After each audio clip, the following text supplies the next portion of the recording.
You've been taught about Rome. You've been taught about Greece. You've been taught about the British Empire. But almost nothing about the African empires that shaped global trade, culture, and science long before colonialism. These weren't small tribes. They were superpowers, building massive cities, trading with continents, and developing technologies that still shock historians today. Today, I'll show you 5 powerful African empires that were erased, ignored, or hidden, and why the world almost never hears their stories. Let's begin. The Benin Empire, the city that shamed Europe.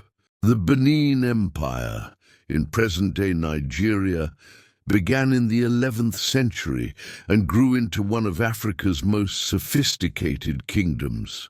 A city built with precision. When Portuguese explorers arrived in the 1400s, they expected mud huts.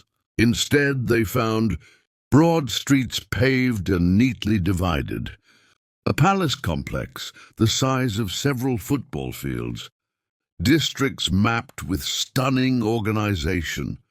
Defensive walls stretching over 15,000 kilometers, called the world's longest earthwork. These walls took more soil to construct than the Great Pyramid of Giza. The Benin bronzes. Benin's bronze and brass sculptures were so advanced that European historians originally believed they must have come from ancient Greece. Why? Because they could not accept that Africans mastered metallurgy at that level. Today, the Benin bronzes are considered some of the finest artworks in human history. A political system that worked. Benin had a complex government. The Oba, king. Councils of chiefs. Guild systems that regulated trade and crafts. Laws about justice, property, and labor. Benin was not a random kingdom. It was a planned state, admired even by foreigners who visited. One European merchant wrote, "This city is as large as Lisbon and well-governed as any city in Europe." Yet schools never mention it. The Aksum Empire, Africa's ancient superpower, long before Europe's Renaissance, long before medieval kingdoms. There was Aksum, the empire that connected continents. Aksum was located in what is now Ethiopia and Eritrea.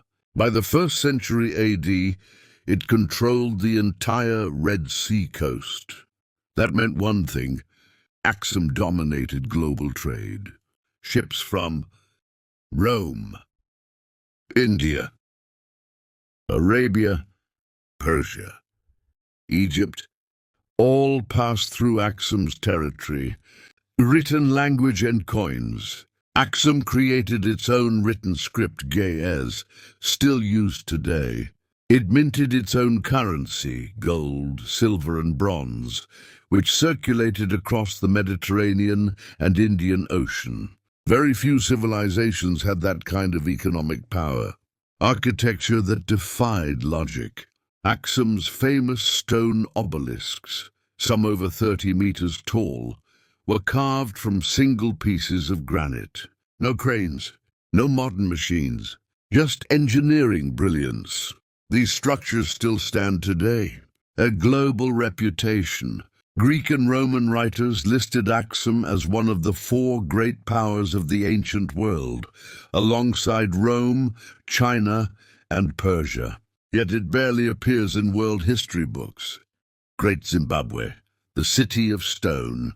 In southern Africa, between the 11th and 15th centuries, Great Zimbabwe rose as one of the most spectacular cities on earth.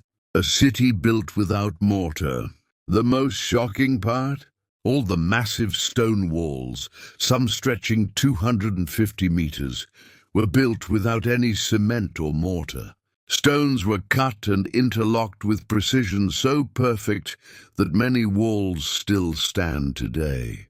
A center of trade and wealth, Zimbabwe controlled the flow of gold from inland mines to coastal ports. This gold traveled as far as China, Sutanula, India, Arabia, to Persia. Archaeologists found Chinese pottery, Persian glass, and Arab coins inside the ruins. This was a global trading city long before Europeans reached Africa. Colonial era denial. When Europeans first saw Great Zimbabwe, they refused to believe Africans could build it. Some claimed it was built by ancient Romans. Others said Phoenicians. Others said mystery travelers. All wrong. Modern archaeology proved Great Zimbabwe was built by African engineers from the Shona civilization. A symbol of greatness today, the modern nation of Zimbabwe takes its name from this ancient city. Zimbabwe, meaning the houses of stone. Great Zimbabwe was not a myth. It was a masterpiece. The Songhai Empire, the giant of West Africa. If Mali was wealthy, Songhai was colossal. By the 15th century, the Songhai Empire stretched across modern-day Mali, Niger, Senegal, Mauritania, and Nigeria. A government ahead of its time. Songhai built a political system with provinces managed by governors, a professional standing army, a navy patrolling the Niger River, tax systems for trade, farming, and markets, diplomats sent across Africa. Its organization rivaled many European states. Timbuktu, the African city of knowledge. Under Songhai, Timbuktu became a legendary center of learning. At its peak, it hosted about 3 major universities, over 180 Quranic schools, tens of thousands of manuscripts on astronomy, law, math, philosophy, medicine, and literature. Some historians estimate 700,000 manuscripts still exist today. This was not a land without writing. This was a land with universities centuries before Europe's. Economic power. Songhai controlled Pedi gold mines, salt mines, and 3 caravans across the Sahara. Trade routes linking Africa to the Middle East. It became one of the richest empires of the medieval world. The Kongo Kingdom, Africa's centralized powerhouse. The Kongo Kingdom, 14th–19th century, ruled over parts of modern-day Angola, Congo, Dr. Congo, a Gabon, a structured government.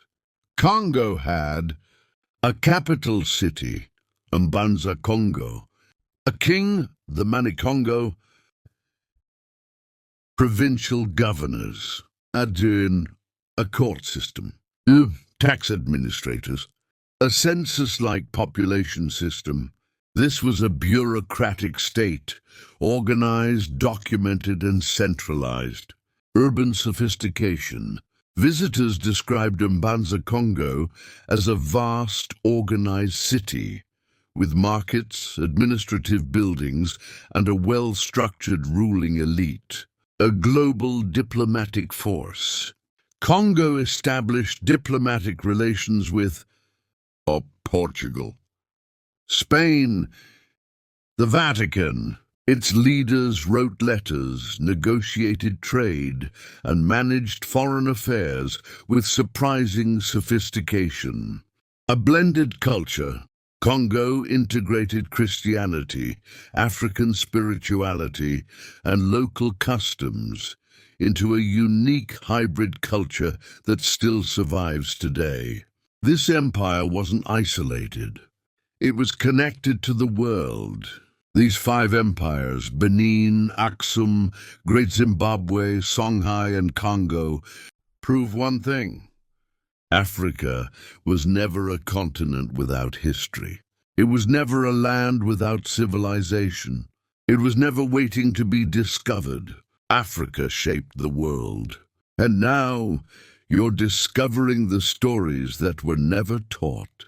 If you want more untold African history, like, comment, and subscribe.